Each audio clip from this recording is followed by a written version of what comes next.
influenza ini semacam buku rujukan oleh para dalang yang kemudian nanti disampaikan. Karena kan dulu komunikasinya seperti itu, belum ada sosmed, belum ada itu, dan itu yang bikin yang membuat siapa tuh Loro pemerintah Hindia Belanda saat itu? Pemerintah Hindia Belanda, dan itu diteban oleh Balai Pustaka.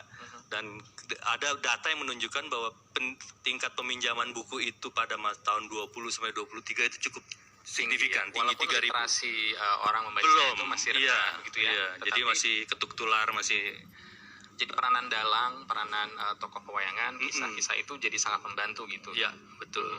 Dan dialog di situ dialog Penakawan dengan tokoh Kresnonya yang kemudian memberikan pencerahan kepada masyarakat lewat dalang itu tentang bagaimana mencegah tapi saya belum dapat bagaimana reaksinya di daerah lain misalnya.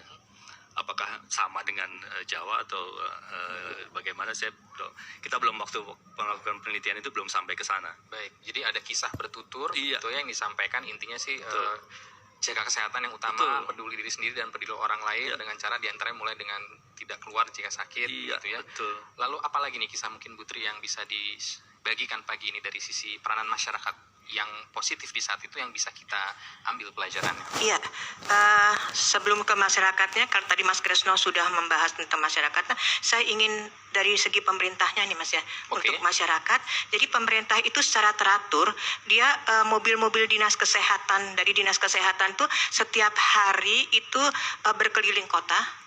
Dan di saat ini berarti ya kita ngomongnya ya, karena bicara mobil kesehatan. Atau mobil di saat kesehatan itu sudah ada ya? Itu sudah ada, Mas Iman, sudah ada. Di Hindia Belanda itu sudah ada juga. Sudah ada itu. Dia secara rutin itu berkeliling kota dan dia seolah-olah mengingatkan bahwa ini ada penyakit yang sifatnya mematikan. Jadi lebih baik kalau tidak perlu tinggal di rumah, tetap memakai masker karena itu, dan juga terjagalah kebersihan. Itu yang disampaikan terus dan terus dan terus. Ada Lalu, Ibu, di kota mana aja sih Bu? Kalau boleh. itu hampir di seluruh kota, Mas. Seluruh kota ya? Ya, di seluruh Hindia Belanda itu disebarkan hal-hal seperti itu. Kemudian kenapa mereka melakukan hal tersebut?